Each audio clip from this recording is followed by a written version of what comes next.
Chag Sameach, j'espère que vous allez bien, que vous avez passé une bonne semaine. Dans quelques heures, Bezrat Hashem, nous allons avoir le mérite de recevoir la Torah. La Torah, qui est le but de la création du monde. Akadosh Baruch Hu s'est dévoilé à tout Am Israël au moment de Matan Torah. À partir de ce soir-là, nous sommes devenus un peuple. Nous sommes devenus la propriété intellectuelle et physique d'Akadosh Baruch Hu. Combien on doit se réjouir d'appartenir à Akadosh Baruch Hu. La Gemara, elle compare l'union qu'il y a eu le jour de Matan Torah entre Hachem et les Juifs comme l'union qu'il peut y avoir entre un homme et une femme le jour de leur mariage. Comme aujourd'hui, Akadosh Baruch Hu, il nous a épousés. C'est pour ça que le matin de Shavuot, dans toutes les synagogues, nous allons lire la fameuse Ketouva. C'est l'union, c'est ce qui va sceller notre sort, ce qui va nous lier avec Akadosh Baruch Hu. Et Rabotai, j'ai lu une très belle question hier. Une personne amoureuse, on en connaît. Est-ce qu'ils sont pressés de se marier ou est-ce qu'ils retardent leur mariage? Alors vous allez tous me dire, d'après la logique des choses, s'il est amoureux, il est empressé de se marier. Et plus vite il se marie, plus vite il est heureux. Alors la question que je vous pose, elle est simple. Si Akadosh Baruch Hu, il nous aime, comme c'est écrit dans la Torah, Ahavat Kilulotayir, d'un amour infini, pourquoi Akadosh Baruch Hu, il a attendu le 3e mois de la sortie d'Égypte pour nous donner la Torah, pour se lier avec nous, pour nous prendre comme femme?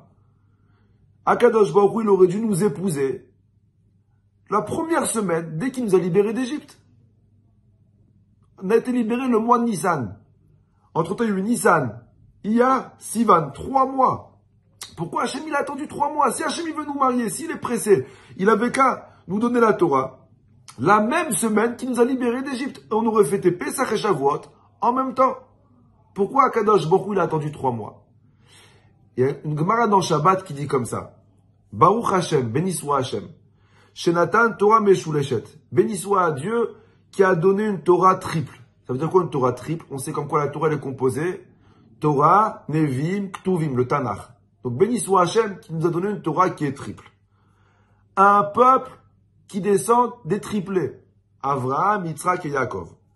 Léa Meshulash. Un peuple composé de triplés.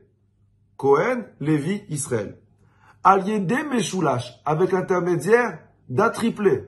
On sait comme quoi Moshe Rabbeinu, c'était le 3e membre de sa famille. Beyom Ashlishi, le 3e jour. Bechodesh Ashlishi, le 3e mois. Tu vois comme quoi le chiffre 3, il revient à chaque fois dans l'histoire du peuple juif.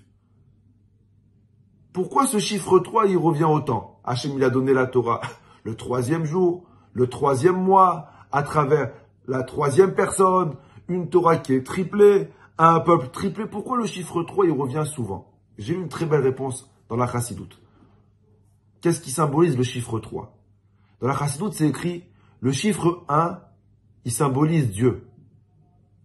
Hachem Echad, Hachem l'unique. Le chiffre 1 symbolise le spirituel.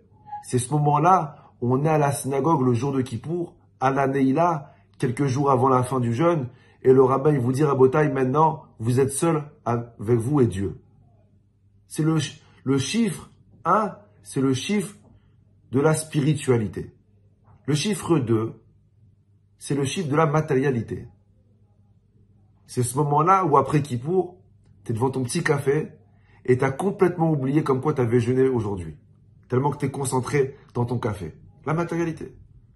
Le chiffre 3, c'est la combinaison du 1 et du 2. C'est la combinaison de la matérialité et de la spiritualité. Et c'est ça ce qu'il y a de beau dans le chiffre 3. Hachem, il n'attend pas que tu changes qui tu es. Hachem, il n'attend pas que tu changes ta personnalité. Hachem, il t'a créé comme ça, c'est qu'il veut que tu sois comme ça. Hachem, ce qu'il attend de toi, c'est que tu sanctifies qui tu es. Hachem, il n'attend pas du médecin, du plombier ou du commercial ou du télépro qui devienne un jour un rave. Comme Hachem, il n'attend pas du rave qu'un jour il devienne médecin, commercial ou télépro. Akadosh Baruch Hu, il attend du rave qui le serve de la meilleure des façons. Et Akadosh Baruch Hu, il attend du docteur qui le serve de la meilleure des façons. Akadosh Baruch Hu, il veut pas que tu habites chez lui. Akadosh Baruch Hu, il va habiter chez toi. Ne change pas qui tu es. Sanctifie ce que tu es. Ne deviens pas que spirituel. Non. Le chilouv, il faut une combinaison des deux. Le chiffre 3, et vous allez comprendre pourquoi Akadosh Baruch Hu, il a attendu le 3e mois pour donner la Torah, le 3e jour pour donner la Torah à un peuple de 3. Pourquoi le chiffre 3 il revient sans cesse? Parce que Kadosh Baruch Hu, il veut te dire, la combinaison du matériel et du spirituel, c'est ça ce que j'attends de toi. Ne change pas qui tu es. Sanctifie ce que tu es. C'est ça la fête de Shavuot. On ne doit pas changer, on doit se sanctifier. On ne doit pas mettre la mentalité de côté. On ne doit pas s'occuper que de la spiritualité. On doit faire une combinaison des deux. Et cette combinaison-là, c'est ça ce que Kadosh Baruch Hu attend de nous. Chag Sameach à vous tous. À la semaine prochaine si Dieu veut.